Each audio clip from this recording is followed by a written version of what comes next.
Hey, I'm Jamie from Stonemeyer Games, and today I'm going to talk about something that happened to me this weekend on Saturday. My personal Google account was hacked, and I thought about writing this down. I'm going to write something in a blog post about this to maybe help people avoid what happened to me, and if it does happen to them, so they'd know some things that at least that I learned that I tried that can help them get out of the situation. But yeah, I wanted to talk about it. I figured I'd be a little verbose if I wrote it down. So I'm just going to turn on the camera and talk for a little bit about what happened. So a few weeks ago, I got an email from what I thought was a company called Hello Games.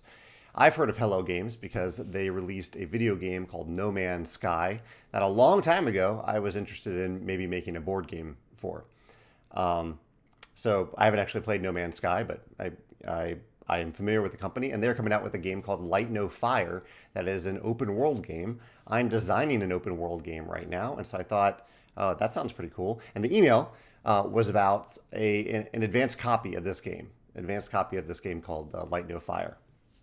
And I thought, okay, this everything looked very legitimate, and that amount of legitimization was added to when I replied back to the email to say, hey, I don't usually play many digital games. I mostly play tabletop games, and I'm not a reviewer, so I'm not here to review anything. I'm not going to accept any money for this. I'm not going to promote it for you. But if you want to give me a free copy of the game, I would love to play it. And whenever I play a game, I talk about it on my YouTube channel. I'm happy to talk about my favorite mechanism in the game. And so this is where they really got me, I think. They wrote back to me. They replied. This wasn't some auto email that didn't reply. There was actually a human level exchange back and forth about what I was able to do and what I was not willing to do. Um, and eventually it culminated in this person. I think their pretend name was Amanda. Amanda sent me a link to download the game and install it on my computer so I could play it. And that seemed a little suspicious because normally when I play games on my computer, it's on Steam, which does involve some downloads, but it's all through Steam. It feels very safe to do it through Steam. But I thought, okay, maybe this is, and I've never done this before for an advanced copy of a digital game, so I figured, maybe that's how it worked. And even so, on Friday, I'm recording this right now on March 25th. So on Friday, March 22nd, I had a moment where I was like, you know, it doesn't seem shady. This doesn't seem shady at all. But I am dealing with a situation where a stranger has emailed me a link to something to download and install. Should that, are there red flags here? Is that a red flag in itself? And I should have listened to that gut feeling. I, just in general, like it wasn't a gut feeling about this specific instance. It was just a gut feeling in general. I'm not someone who clicks on random links or opens random attachments in emails. Like I'm very, I'm ready for those traps that scammers and hackers try to rope us into. But in this case, I was like, it feels really legitimate. Like the email looks legitimate. The conversation felt legitimate. I'll give it a shot. I'll give it a shot and give it a go. And so anyway, on Saturday morning, I went to install this game. I figured it would take some time to install it. So I installed it. I opened it. It was an RAR file, and I had to even download a program to open the RAR file. RAR? What do you call those files? That file type. And I opened it, and then I tried to install it using the instructions that this Amanda person had sent. Amanda from Hello Games. And obviously, this is not knocking on Hello Games at all. Obviously, in hindsight, this was not someone from Hello Games. This was not someone named Amanda. This was a hacker, maybe a really clever AI. I don't know. But yeah, so I opened it. It wasn't working. I tried to open it again. It wasn't working. I was still so convinced that everything was fine that that I actually even emailed Amanda after that. I was like, "Hey, Amanda, like the instructions aren't working. What's going on? Maybe I'm missing something." And then I got an email from Google saying your password has changed, and then I got another email a few seconds later saying your recovery options have changed. and your contact info has changed. It was like 4 emails right in a row. And like a kind of a chill came over me, because I realized what was happening. I realized that I had fallen for the trap, and that I had been hacked. I was actively being hacked. And so right away I went to Google was sending me these alerts. So I went to Google and tried to log on, and it wouldn't let me because I didn't know the password anymore. I tried to get access through my phone. I had tried to have Google send me, like, I have two-factor authentication set up on my Google account. This is my personal Google account, not my company account for Still My Games, but my personal Google account. And but the hacker had changed the phone number too, and so that I couldn't change it through that. And then the hacker had also changed the recovery options, including a password key.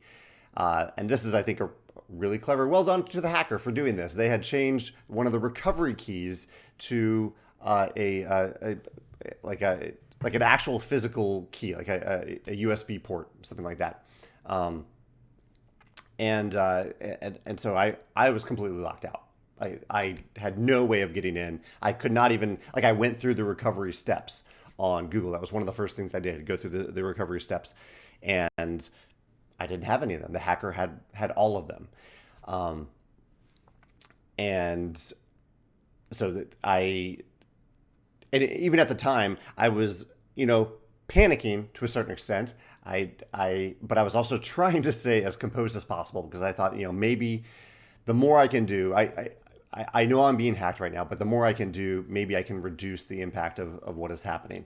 And so one of the things I missed, why I'm mentioning this, one of the things I missed is that if you go through these steps, if you're trying to log into your Google account and it doesn't have your phone number anymore, doesn't have your recovery options anymore, there is a final step that says fill out this form for recovery. But I missed that. I in hindsight, it was there at the very end of all these steps, but I missed it. And maybe that would have sped things up a little bit. I don't know. It was on the weekend though, so I think even at Google, not everyone is working on the weekend. So that was part of it. One of the first things I did was email or contact. I texted our tech guy at Still My Games, who's over in England, and I let him know that it was happening, because the last thing I wanted to do was to let this hack that was impacting my personal Google account also impact Still My Games. If you're watching this video out of context, I help to run a company called Still My Games. We make tabletop games. And so I wanted to let him know, and he did some checking, and he figured out that it was isolated to my personal Google account, which at the time as this was happening, I was mostly associating this with my email account, right? My Google account is my Gmail account, my personal Gmail account, which was, somewhat devastating. That emails for the last 20 years are on there. But even then I was like, okay, even if I've lost all of that, I'm okay. Things will be okay. I can change passwords. I can change that email on various accounts. Of course, I can change passwords. And then there were a few layers added onto that, because I also realized as that was happening that, and this is how other people started to notice that a hack had happened, was that the first thing the hacker did, and really as far as I can tell, maybe the only thing the hacker did, was to take over my YouTube account. Which is the company's YouTube account, but my access to this, when I created this account, this YouTube account, I used my personal Gmail address. This was years ago. This was like 2006. I created this YouTube account. So, and going back and looking back at what happened now, I think what happened, especially seeing that there are other people that I'll note in the article about this, there are other YouTube channels much bigger than mine, that have been hacked in similar ways. And so I think maybe this type of hacker targets YouTube accounts, maybe even gaming related YouTube accounts, and that is their target for it. I don't exactly know yet what they're getting out of it. I'll talk in a little bit about what they did to the YouTube account. But I believe that was their main target, because that's what they focused on in a time where they probably could have gotten into at least one financial account. They were spending time doing stuff on YouTube. So good for them for focusing on YouTube instead of other things. Um, so I realized that, okay, so it wasn't just my Gmail, it's also YouTube. And this was the worst moment of my day, really. It was about maybe an hour or two into this encounter that I realized, and this might be an odd worst moment, but I realized that I didn't have access to any of my Google Documents anymore. I use Google Documents for not everything, but I organize a lot of stuff on Google Sheets in particular. For Stonemaier Games. So this is, again, my personal Gmail account that I just have open all the time on my computer, and so it is like the account by default that if I open a new Google Sheet, if I create a new Google Sheet, it's under that email address. I didn't have access to any of this stuff anymore. This is stuff like, and it's business stuff. It isn't. Most of it isn't. Most of it can be recovered in some way, but it was things like the reviewer spreadsheet that I maintain, the master checklist that I use for every project. Like my project management spreadsheet is a Google Sheet essentially. The list of all of our games and their SKUs, that's recoverable. That's on there. And then there are a few that are related to specific games that I worked on or am actively working on. And I think those were the ones that really hit me the hardest because I have some games that I've been working on for years, and I've been collecting information about those games on Google Sheets and compiling that information. A lot of writing and just a lot of work, and I didn't have access to any of that stuff anymore, any of those sheets, and that hit me really hard. I mean, that's it. Again, emails can be lost. I can start over on a YouTube account. It sucks. I mean, I have over 1,600 or around 1,600 videos on this YouTube account. I can start over there. It would have really, really hurt me to start over on some particular Google Sheets. I realized at that moment, though, fortunately, well, not exactly at that moment. At that moment, I just panicked. But a few minutes later, I started to realize that other people have access to some of these Google documents and sheets and whatnot. In fact, most of them, there's at least one other person that has access to them. So I started reaching out to these people to say, hey, please give me access to these documents through my work email, if you can, or at the very least, make a copy of them so that we can have a backup copy if I never regain access to these Google Sheets. And that was when I realized that it was great that for most of these Google Sheets, that someone else had access to them. There were a few, though, that are kind of form results. I think, I don't know the particular ones, but there are a few that no one had access to. They were results, Google Sheets that are results to Google Forms that only I had access to. And in hindsight, I realized that's a problem. I need to give someone, at least one other person, access to those accounts, so that if I lose access, someone else can at least get the content off of there, and we can rebuild. Anyway, those are the three ways that I realized this impacted me. And I'm saying all this partially because I think of my personal email account as personal and, isolated and separated from my my work accounts. But really, there's a lot of overlap.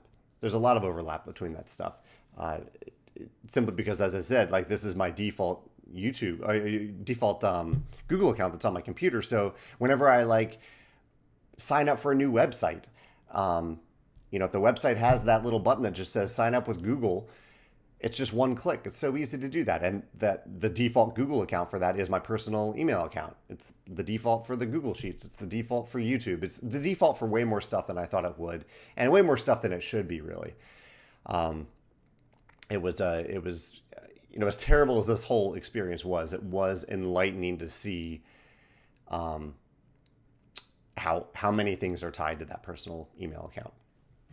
Anyway, so what happened next was the whole day was a bit of a blur. It was essentially a 9-hour day. And I will let you know that by the end of the day, I had recovered access to the Google account and the YouTube account. I'll let you know what that looks like in a second. But during the day, it was a blur of a bunch of different things. It was me contacting coworkers, accountants, financial advisors, our bookkeeper, anyone who I thought should know about this right away so they could detect if any strange activity happened, that they could know about it. I went and found any account that used my personal email address, and I tried to update it to my Stonemaier Games email address and change the password. I prioritized some accounts over others. I prioritized like financials, social media. I went to social media right away because I figured, Facebook, Instagram, that could be difficult to recover. And our e-commerce site, I went there too. I also did a lot of reporting. I was trying to report the hack. So I filled out a few different forms to report the hack to Google and YouTube. And as the Stonemaier Games community on Discord started realizing what was happening, they were incredibly supportive in offering suggestions, including tweeting at Team YouTube.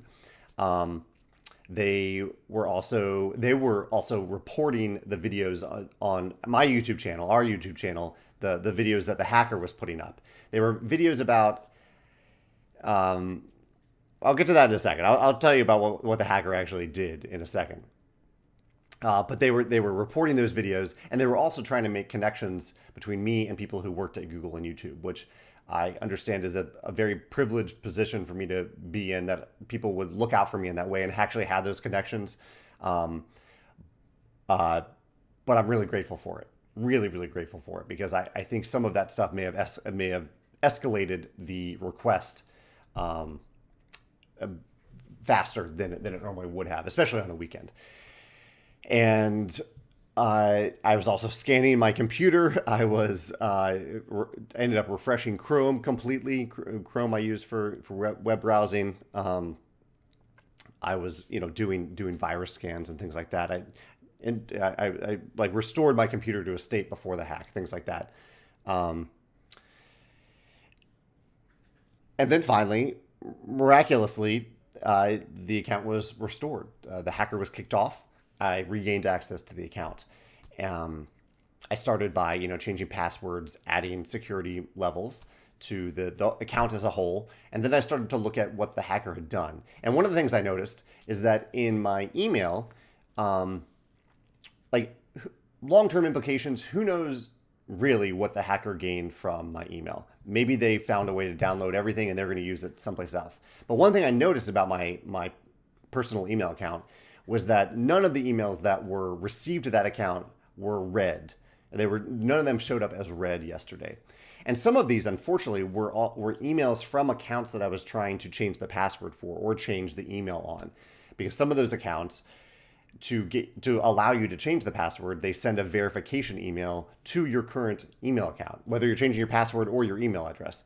As perhaps they should, I don't know. After this experience, I don't know if that's the best way to do it, because if you don't have access to that email account anymore, how can you verify it to change it when you're being hacked? I don't know. But anyway, none of those emails showed up as read. The hacker appeared to solely focus on YouTube. And let me finally get to what they were doing on YouTube, because it's kind of ridiculous. Feel free to let me know if you know what this hacker was really doing there. But they did three things. One, they changed all 1,600 of my videos to private. So visibility settings, either private, unlisted, or public, right? They changed all of them to private. And that is a bulk thing you can do on YouTube. Probably something that you can program a program to do instead of doing it as a human. Maybe there was a human behind it, maybe not. I don't know. Then they uploaded 5 videos. They were like cryptocurrency videos that appeared in the live section of YouTube for some reason. I think it even looked like one of those videos was live.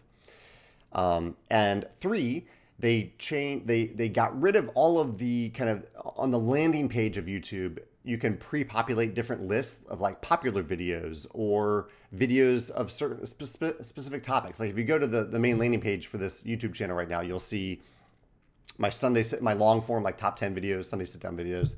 You'll see a separate category for my favorite mechanism videos, separate video for crowdfunding, a separate category for crowdfunding. They got rid of all that and they replaced it with links to videos for a company called MicroStrategy. I'll have to look up what the full story is there. I don't know if they hacked this company, I don't know what they were doing. I don't think this was MicroStrategy hacking my account. Um, I think MicroStrategy is or was a legitimate company at some point. But that's, as far as I can tell, all they did to the YouTube channel, and all they did in general at all, was to add those 5 videos, to make my videos private, and to add links to these MicroStrategy videos. Maybe there are other things that I'll discover in the future that they got access to. So I'm still kind of going through that process of securing everything and any accounts that I've ever made anywhere. But yeah, that appears to be all that they did. And so when the account was finally restored, I deleted those 5 videos. I changed the landing page back to the original categories as far as I could remember. I did find, so one of the tips I heard was that I needed to go into the back end of my Gmail account and on YouTube to see if they had added any like forwarding email addresses, or on YouTube anyone else who has access to the account, basically. And I did find an email there that I don't recognize. I don't know if it was from this or from something else, but it looked like they left a backdoor. They were trying to leave a backdoor to get back in. And so I removed that email address. I didn't find anything like that anywhere else. And then I made all the videos public on my YouTube channel. All 6, I had to bulk change the private to public. And then I had to go back through and change some videos that were meant to be private. There aren't really private videos, but there were some videos that are outdated and like I'll just give you some examples so it doesn't seem all that mysterious. Sometimes people ask me to send them videos wishing them a happy birthday. I am happy to do that. And especially if it's for like a friend or a family member. A person's friend, not my friend or family member, but a person's friend or family member. And so I had some videos, some unlisted videos on YouTube doing that. Those aren't meant to be public. They're meant to be private or unlisted. I had some old like cat videos on there, and I actually left some of them public. So you might see some like recent cat videos on YouTube, even though some of them all of them are quite old, including some, as you can tell, not that you can tell, I lost my cat, my favorite cat, Biddy, about 6 months ago. I still have Walter, my second favorite cat, but I don't have Biddy anymore. And so the videos obviously weren't filmed recently. They're from a long time ago. So those are there. There are also some videos of me like showing components. In fact, I think there was a video of when I got the very first copy of Wingspan, and I filmed a video showing that copy of Wingspan and unboxing it for designer Elizabeth Hargrave. And so like that was an unlisted video that was made public. Anyway, there are videos like this. I had to go through and figure out which videos were actually meant to be private or unlisted and not public. That took some time, but I was also very relieved to at least have the ability to make those changes to the account at that point. The story, I don't really have an end to the story. Like in some ways that's the end. The accounts were recovered. I made a lot of things a lot more secure than they once were. And if you go over to the article that I'll link in the video below, or if you're watching this video on the article, you can see some of the recommendations that I have for preventing this type of thing from happening to you. Two-factor authentication was not enough for this. These are accounts I'm always logged into these accounts on my computer. So I highly recommend, if anything, that you add more recovery options. It was the recovery options that my security was weak on. And I think one of the best ways that I enhance that security is to add them to my authentication app. I've added a bunch of stuff to that authentication app over the last 48 hours. And really, it's a good reminder. It was a good wake-up call for me to use my work email address, which is more secure than my personal email address for anything that's work-related. Even if like I said, I didn't realize how much I was using my personal email address for work stuff until this unfortunate incident happened. Anyway, there's a list of other stuff like that on the blog post. The reason I'm saying is that the story is both over but not completely over is that things still happened afterwards. I woke up on Sunday morning to security alerts from other Gmail accounts that we have at Stonemaier Games. For example, there was an email address, stelmeiergames@gmail.com. That's a kind of an old version of an email address that we now have our own Google server at Stelmeyer Games, but this is an old version of that before we had that server. And so some of those sub email accounts that aren't really used all that much, but they're there. I don't know if the hacker was actively trying to get in or if maybe they were. I don't really know, but I was getting some security alerts about them.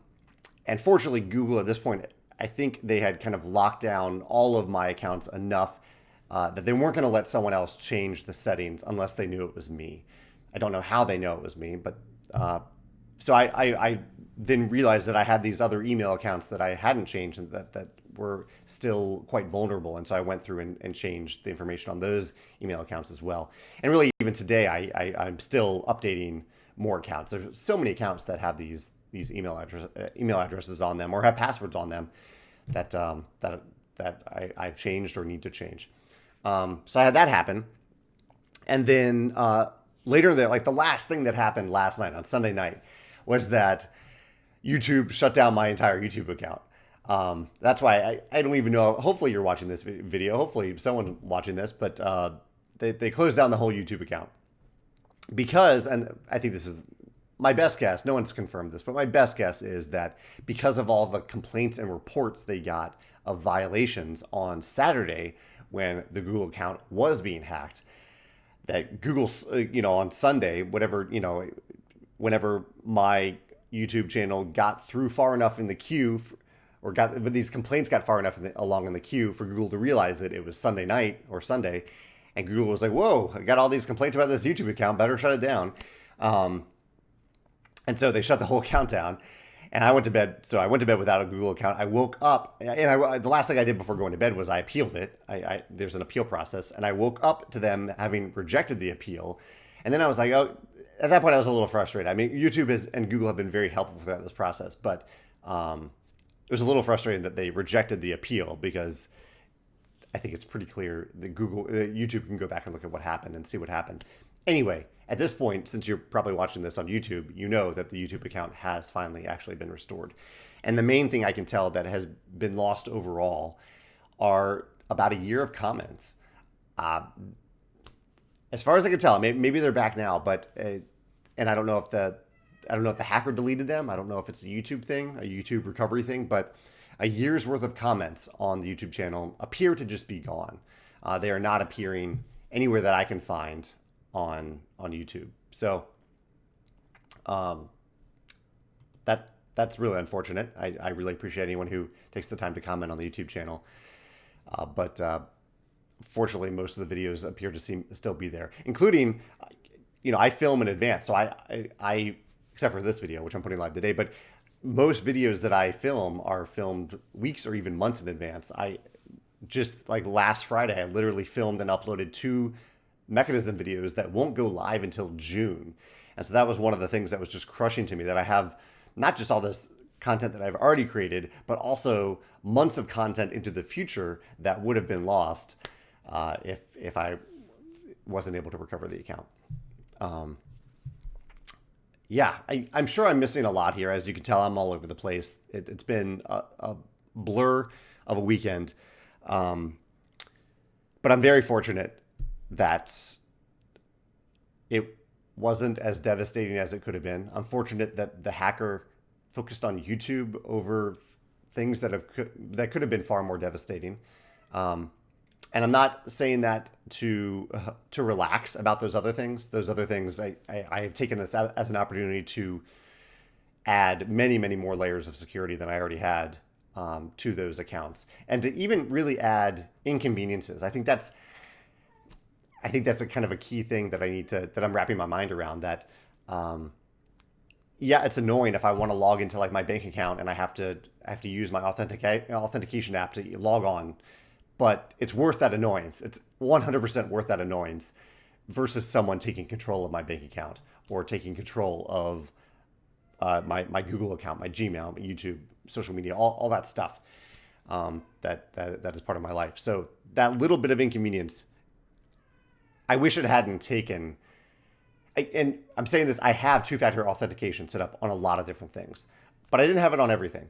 Um, and I wish it hadn't taken this wake-up call and this terrible thing for me to realize that. So I'm sharing that with you in case there's any account that you use every day that you think, okay, I use this every day.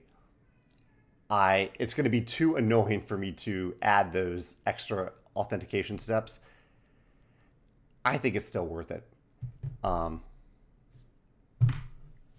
it's too much to lose if you don't, if someone else can have somehow gains access to them. Uh, anyway, yeah, I'll link to the article below where I talk about more of these steps that you can check for your own security and prevention, and also if you have been hacked, things that you can do to act on it and act quickly, hopefully to avoid it from being terrible. But also, what I was getting at partially is that as terrible as this was, and really continues to be, like it doesn't feel like something that happened. It feels like something that is still happening. That I'm incredibly grateful. I'm so grateful for the support that people in the Stonemaier Games community gave me on Saturday in particular, when they were really looking out for me, and I'm so lucky and fortunate for them. I feel really, really fortunate that they were willing to support the endeavor in so many different ways. I also really appreciate my coworkers for their support that day. I was trying to look out for them just as much as they were looking out for me, but both ways. I really appreciate it. And my partner, Megan. Megan was incredibly helpful and compassionate at a time where I was super, super stressed and panicking. So thank you to everyone. And it was a good reminder to me that, if this happens to somebody else, I want to be there for them too. Whether it's through this content that I'm creating right now that they can use, but also just personally. Like it makes a big difference, I think, if someone's YouTube account gets hacked, that you actually do report it to YouTube. Like you, random person, me, anyone actually does report it, so YouTube sees that something bad is happening, that sort of thing. Anyway, again, I'm sure I've forgotten stuff. I'll try to mention things in the comments as I remember them. I'm happy to answer any questions you have, or to, I'll be active in the comments if you have any questions. And feel free to check out the article too, if you'd like. Thanks for listening, and thank you for still being here. Actually, I should mention, like, the small loss is that about 1,000 people unsubscribed the other day when this happened, which I completely understand. But if that's the biggest loss that emerges from this, I figure people who want to discover this channel will come back, or they'll discover it in the future. So anyway, thank you for being here and for listening to this, and hopefully this sort of thing can be avoided in the future. All right, take care.